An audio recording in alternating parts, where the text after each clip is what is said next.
Yan guys, dito tayo sa Siargao, branch. So rarating lang natin dito sa Siargao Island. So order na kami. Ito yung in-order natin. Ahi tuna poke bowl. Yan, yellowfin tuna, tapos may crab stick. Yan, tapos may mango. Tapos eto naman, lomo ala pobre. Yan, oh. So tikman natin yan. Tignan natin.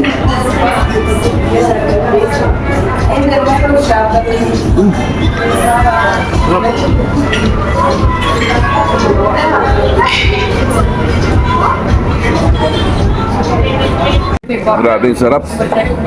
Sarap nung tinorch lang yung yung tuna, yung yellowfin tuna, yan half cook. Sarap. Tinorch lang. Tapos may mango. May salad. Nice. Sarap. Kain. Ito yung lomo la pobre. Lambot ng steak, oh. So, pina-medium rare lang yung luto. Yan. Sarap. Lambot. Saging, egg, tsaka mushroom, onion. Nice. Okay yung food dito, ah. Ito nagustuhan ko talaga, ahi tuna.